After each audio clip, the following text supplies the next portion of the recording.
नमस्कार विद्यार्थी व पालक मित्रांनो, आज एक महत्त्वाच्या सब्जेक्टवरती आपण चर्चा करणार आहे। मी स्वतः करिअर मेकिंग गायडन्स डॉक्टर राजकुमार अडकर, MD अनाटॉमी, माढा, सोलापूर। आपल्या सर्वांना नेहमीप्रमाणे एक सर्वात महत्त्वाचा टॉपिक मी तुमच्यासमोर सांगण्याचा विचार करतोय, तो म्हणजे आज एक बातमी समजा आपल्या सोबत आहे, त्याच्यामध्ये सर्व प्रकारचे कागदपत्रे नसल्यास आपल्याला ऍडमिशन जे आहे ते होणार नाही, या संदर्भामध्ये एक महत्त्वपूर्ण इन्फॉर्मेशन देण्यासाठी मी तुमच्या समोर आलेला आहे। वास्तविक सर्व गोष्टी जर पाहायला गेल्या तर इंजिनिअरिंग असेल, फार्मसी असेल, किंबहुना आर्किटेक्चर असेल किंवा मेडिकल सायन्स असेल, कोणत्याही स्वरूपामध्ये ऍडमिशनसाठी बऱ्याच वेळा डॉक्युमेंटची आवश्यकता असते। त्याच्यामध्ये डोमिसाइल सर्टिफिकेट असेल किंवा caste certificate, caste validity certificate, 10वी 12वी मार्कशीट, 12वी 10वीचं बोर्ड सर्टिफिकेट, शाळा सोडल्याचा दाखला, लिव्हिंग सर्टिफिकेट, किंबहुना खूप सारे जे डॉक्युमेंट्स लागतात त्या डॉक्युमेंट्ससाठी बऱ्याच वेळा ऍडमिशन्स घेत असताना वेगवेगळ्या राऊंडमधून ऍडमिशन होत असतं, राऊंड 1, 2, 3 नुसार।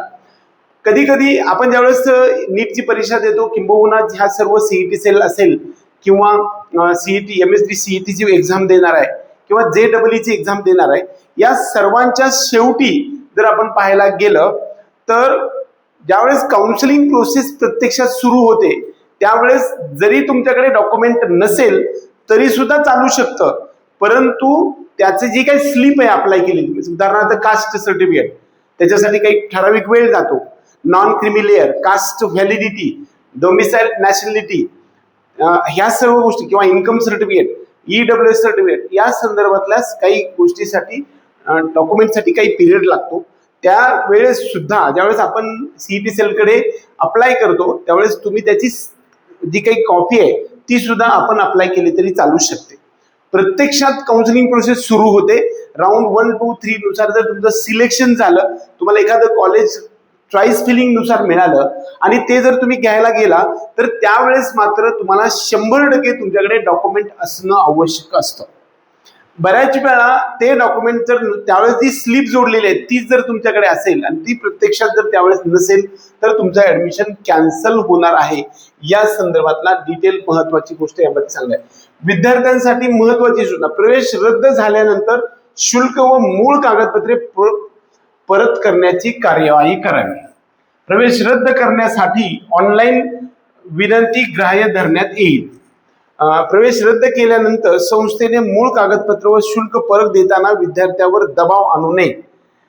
त्याचबरोबर प्रवेश रद्द झाल्यानंतर पुढील वर्षाचे शुल्कही मागता येणार नाही। बरोबर, हे कसं होणार आहे की जर थर्ड राऊंड किंवा शेवटच्या राऊंडच्या अगोदर तुमचं जर ऍडमिशन कॅन्सल झालं तर हे विद्यार्थ्यांसाठी महत्वाचे टॉपिक आहे। मेडिकल असेल, इंजिनिअरिंग असेल, फार्मसी असेल, ह्या व्यावसायिक अभ्यासक्रमाच्या प्रवेशासाठी पहिल्या राऊंडमध्ये जर आपण चॉईस फिलिंग दिली आणि त्यामध्ये जर आपल्याला कॉलेजचा जो काही चॉईस फिलिंग दिली त्यावेळेस तुम्हाला प्रवेश ज्यावेळेस सुरू होतो त्यावेळेस त्यामध्ये असणारे जे ओरिजिनल डॉक्युमेंट्स आहेत ते डॉक्युमेंट जरी तुमच्याकडे नसले तरी सीईटी सेल कडून आपल्याला ऍडमिशन देण्यात येत असतं, परंतु ज्यावेळेस थर्ड राऊंडच्या अगोदर तरी तुम्ही सर्व डॉक्युमेंट्स देणे आवश्यक आहे। सीईटी सेल कडून व्यावसायिक अभ्यासक्रमाच्या प्रवेशासाठी ऑनलाईन पद्धतीने प्रवेश प्रक्रिया राबवण्यात येत आहे। विद्यार्थ्यांनी प्रवेश भरताना जात प्रमाणपत्र, नॉन क्रिमी लेअर, आर्थिकदृष्ट्या दुर्बलमध्ये EWS ची प्रमाणपत्रांच्या पावत्या त्या ठिकाणी लावलेल्या असतील तर पहिल्या फेरीच्या अंतिम तारखेपर्यंत गृहीत धरण्यात येत आहे। तोपर्यंत जे विद्यार्थी ओरिजिनल डॉक्युमेंट सादर करणार नाहीत अशांना प्रवेश देता येणार नाही। प्रवेश दिल्यानंतर विद्यार्थ्यांनी दिलेली कागदपत्र खोटी निघाल्यास त्याचा प्रवेश तात्काळ रद्द होतो। उदाहरणार्थ तुम्ही नॉन क्रिमिनल तुम्हाला मिळालं नाही किंवा कास्ट व्हॅलिडिटी मिळालं नाही तर तुमचा हा जो प्रवेश आहे तो ऍडमिशन आहे ते कॅन्सल होत असतं। त्यामुळे सूचना देण्यात आलेली आहे की कागदपत्रे जर पूर्ण नसले तर तुमचा प्रवेश होणार नाही। फेरीच्या म्हणजे राऊंडच्या शेवटच्या मुदतीपर्यंत कागदपत्र असणे आवश्यक आहे। वास्तविक पाहता ही फक्त बातमी बनले, खरं पाहता हा रूल नियमानं आहेच आहे, म्हणजे कोणताही राऊंड असेल त्या राऊंडच्या प्रत्यक्षात काउन्सिलिंगच्या रिपोर्टिंगला ज्यावेळेस कॉलेजवर जातो त्यावेळेस तुमच्याकडे ओरिजिनल डॉक्युमेंट्स असणं आवश्यक आहे. अशाही सक्त सूचना देण्यात आल्या आहेत की विद्यार्थ्याने मिळालेल्या किंवा वाटप झालेल्या जागेची चुकीच्या पद्धतीने पडताळणी करून संस्थेत प्रवेश घेतल्यास हा प्रवेश रद्द करून त्याबाबत त्वरित हरकत नोंदवावी अशाही सूचना देण्यात आलेल्या आहेत. 1000 वजा करावे. विद्यार्थ्यांनी कोणत्याही कारणास्तव प्रवेश रद्द केल्यास अनेक महाविद्यालये पूर्ण वर्षाचे शैक्षणिक शुल्क भरण्याची विद्यार्थ्याकडे तगादा लावतात, तर काही महाविद्यालये जादा शुल्क वसूल करतात. त्यामुळे या सर्वांवरती उपाय म्हणून प्रवेश रद्द होताच 2 दिवसात संस्था प्रक्रिया शुल्क म्हणून 1000 रुपये वजा करून उर्वरित रक्कम तुम्हाला परत दिली जाते.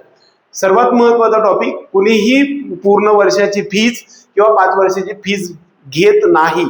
फक्त जर तुमचं ऍडमिशन कॅन्सल झालं त्याच राऊंड मध्ये, उदाहरणार्थ तुम्ही एखाद्या कॉलेजचं चॉईस फिलिंग दिली, त्यानंतर तुमचं सिलेक्शन यादीमध्ये नाव आलं, ओरिजिनल डॉक्युमेंट घेऊन कॉलेजवर प्रत्यक्षात रिपोर्टिंग जाण्यासाठी जो पिरियड दिलेला आहे त्या पिरियड पर्यंत तुम्ही पोहोचला आणि तुमच्याकडे एखादं ओरिजिनल डॉक्युमेंट नसेल तर मात्र तुमचं ऍडमिशन कॅन्सल होतं आणि कॅन्सलेशन साठी तुम्हाला 1000 रुपये फीस भरावी लागते.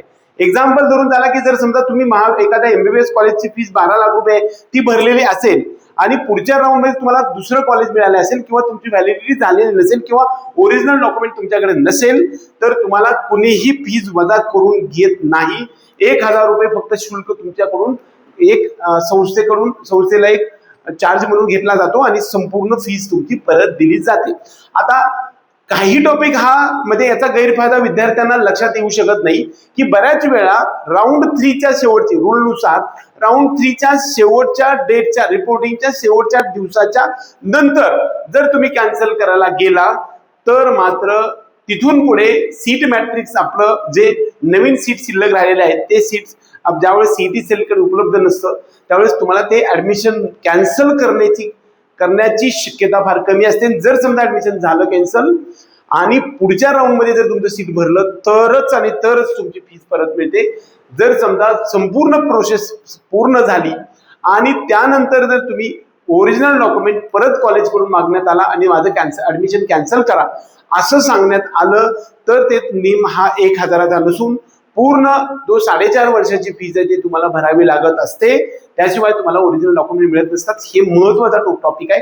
त्यामुळे विद्यार्थ्यांमध्ये ज्यावेळेस एक हक्क आहे की माझ्या मेरिटनुसार मला best of the best college मिळावं त्यावेळेस तुम्ही कर्तव्याची जाणीव ठेवायची आहे की परीक्षेच्या नंतर रिझल्ट आणि रिझल्ट नंतर सीईटी सेलची काउन्सिलिंग प्रोसेसच्या नंतर ज्यावेळेस निवड प्रक्रियेमध्ये सिलेक्शन यादीमध्ये नाव येतं त्यावेळेस तुमच्याकडे ओरिजिनल डॉक्युमेंट असणं गरजेचं आहे रिपोर्टिंगच्या शेवटच्या दिवसापर्यंत. जर रिपोर्टिंग त्याचा दिवस जर संपून दुसऱ्या दिवशी गेला तर तुमचं ऍडमिशन होत नसतं. त्यामुळे हक्काबरोबरच कर्तव्याची पण जाणीव विद्यार्थ्याकडे असणं आवश्यक आहे. सारांश या सर्व बातम्यांचा एवढाच आहे की एकंदरीत जर समजा तुमच्याकडे ओरिजिनल डॉक्युमेंट जर नसतील तर मात्र तुम्हाला कसल्याही प्रकारचं ऍडमिशन होणार नाही. त्यामुळे आपण सर्वांनी डॉक्युमेंट्स गोळा करायला चालू करा. तुमचे डॉक्युमेंट्स रिपोर्टिंगच्या सिलेक्शनच्या नंतर रिपोर्टिंगच्या दिवसामध्ये प्रत्यक्षात ऍडमिशनला जातो त्यावेळेस तुमच्याकडे ओरिजिनल डॉक्युमेंट असणं गरजेचं आहे. नसेल तर तुमचं ऍडमिशन कॅन्सल होणार आहे. हाच महत्वाचा टॉपिक इतक्या उशिरापर्यंत तुम्हाला सांगण्याचा प्रयत्न केला. ही एक बातमी तुम्हाला पेपरला आलेली होती ही तुमच्यासमोर सांगण्याचा मी प्रयत्न केलेला आहे.